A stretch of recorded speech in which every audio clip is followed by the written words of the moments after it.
கேரளாவில் உள்ள ஆரியங்காவு ஐயப்பன் கோவிலில் தர்மசாஸ்தா சுவாமிக்கும் புஷ்கலா தேவிக்கும் நடைபெற்ற திருக்கல்யாண உற்சவத்தில் ஏராளமான பக்தர்கள் கலந்து கொண்டனர். சபரிமலை ஐயப்பன் போல ஆரியங்காவில் வீட்டிருக்கும் ஐயப்பன் பிரம்மச்சாரியாக இல்லாமல் புஷ்கலையை திருமணம் செய்து குடும்ப சமேதமாக காட்சி தருகிறார். சபரிமலையில் மண்டல பூஜை தொடங்கியது முதல் ஆரியங்காவு ஐயப்பன் கோவிலிலும் திருவிழா நடைபெற்று வருகிறது. புஷ்கலா தேவிக்கும் ஐயப்பனுக்கும் திருமணம் நடப்பதற்கு முன் பாண்டியன் முடிப்பு எனும் நிச்சயதார்த்தம் நடைபெற்றது. இதற்கு முன்னதாக பெண் அழைப்பு ஊர்வலம் நடைபெற்றது. இதில் பெண்கள் விளக்கேந்தியபடி ஆலயம் நோக்கி வந்தனர். இதைத் தொடர்ந்து சம்மந்தி விருது நடைபெற்றது. ஐயப்பனுக்கு திருமணமாகிவிட்டது. அதுவும் 2 மனைவி ஒரு மகனும் இருக்காங்க. ஹரிஹர புத்திரனான ஐயப்ப சுவாமி பிரம்மச்சாரி என பலரும் நம்பி வரும் நிலையில அவருக்கு திருமணமாகி 2 மனைவியும் அதோடு ஒரு மகனும் உள்ளார் என நம்பப்படுது. குடும்பஸ்தனாக காட்சி தரும் ஐயப்பன். இந்த வீடியோவை பத்தி முழுசா தெரிஞ்சுக்கணுமா? நம்ம ஒயிட் ஷீட் ஹிஸ்டரி சேனலை சப்ஸ்கிரைப் செஞ்சு இந்த வீடியோவை முழுசா பாருங்க. அவர் கிரகஸ்தராக காட்சி தரும் ஆலயம் தான் ஆரியங்காவுல உள்ள ஸ்ரீ தர்மசாஸ்தா திருக்கோயில். சபரிமலையில வீற்றிருக்கும் ஐயப்பன் பிரம்மச்சாரியாகவும் அவரை தரிசிக்க ஆண்கள் மட்டும் சென்று வராங்க. பெண்கள் செல்ல அனுமதிக்க வேண்டும் என வழக்கு நடந்து கொண்டிருக்கு. ஆனா தம்பதியா காட்சி தரும் ஆரியங்காவு சாஸ்தா கோவில்ல பெண்கள் தம்பதியராக தரிசனம் செய்ய அனுமதிக்கப்பட்டு வராங்க. கோயிலின் விவரம்: மூலவராக ஐயப்பன் தம்பதியராக காட்சி தருகிறார்.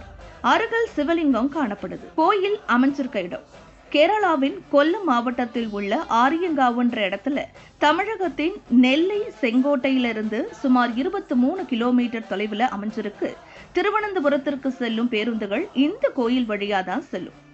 புஷ்கலா திருவிதாங்கூர் மன்னருக்கு பட்டு வஸ்திர துணிகளை நெஞ்சு தரும் பணியில மதுரையைச் சேர்ந்த சௌராஷ்டிர சமூகத்தைச் சேர்ந்த சிலர் ஈடுபட்டிருந்தனர்.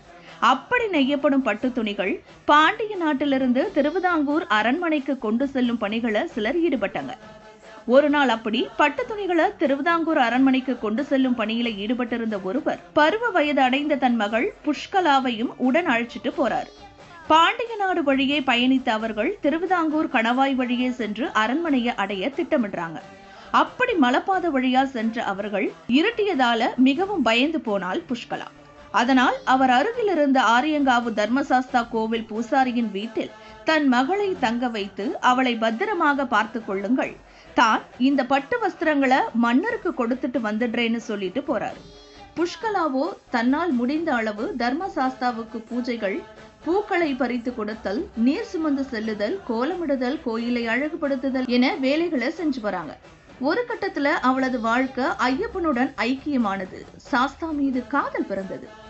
காட்டு யானையை அடக்கிய ஐயப்பன் திருவிதாங்கூர் அரண்மனை சென்று திரும்பிக் கொண்டிருந்த வியாபாரிய மதம் கொண்ட ஒரு யானை துரத்தியது. அப்போது அவரை காப்பாற்றும் பொருட்டு அங்கு யானையை வழிமறிச்சு ஒரு இளைஞன் யானையை அடக்கி அங்கிருந்து துரத்தி வியாபாரிய ஆஸ்வாசப்படுத்தினார். இதனால் உயிர் தப்பித்த அந்த வியாபாரி தான் என்ன கைமாறு செய்ய போறேன்னு ஐயனே என கேட்டார்.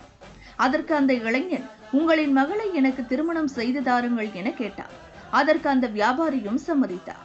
உடனே அந்த இளைஞன் அங்கிருந்து மாயமாக மறைஞ்சிட்டார். புஷ்கலாவை ஆட்கொண்ட ஐயப்பன் ஆரியங்காவுக்கு வந்து சேர்ந்த வியாபாரிக்கு ஆச்சரியம் காத்திருந்துச்சு. காட்டுல தன்னை காப்பாற்றிய இளைஞன் எந்த ரூபத்துல காட்சி தந்தாரோ அதே ரூபத்துல ஐயப்பன் அங்கு எழுந்தருள் இருந்தார். வியாபாரிக்கு ஐயப்பன் தன்னை காப்பாற்றியதும் தன் மகளை கரம் பற்ற நினைத்து அங்கு வந்ததும் தெரிய வந்தது. நடந்தத கோயில் பூசாரியிடம் சொல்றார். புஷ்கலாவும் தன் நிலைய கூற ஐயப்பனுடன் மகளை திருமணம் செய்து வைக்க சம்மதித்தார். திருமண நாள்ல ஐயப்பன் நேர்ல தோன்றி புஷ்கலாவை கரம் பிடிச்சு தன்னுள் ஏற்றுக்கொண்டார். ஒவ்வொரு ஆண்டும் ஐயப்பன் புஷ்கலா திருமண நிகழ்வு மார்கழி மாசத்துல நடைபெற்று வருது. இந்த நிகழ்வின் போது மதுரையைச் சேர்ந்த சௌராஷ்டிரா சமூகத்தைச் சேர்ந்த சிலர் குலப்பெண்ணான புஷ்கலைக்கு சீதனம் எடுத்து சென்று நிகழ்வுல கலந்து கொள்றாங்க.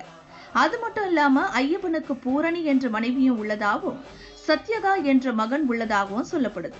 திருமண தடை உள்ளவர்கள் இந்த கோயில்ல வேண்டிக் கொள்ள விரைவில் திருமணம் நடக்கும் என்பது நம்பிக்கையா இருக்கு.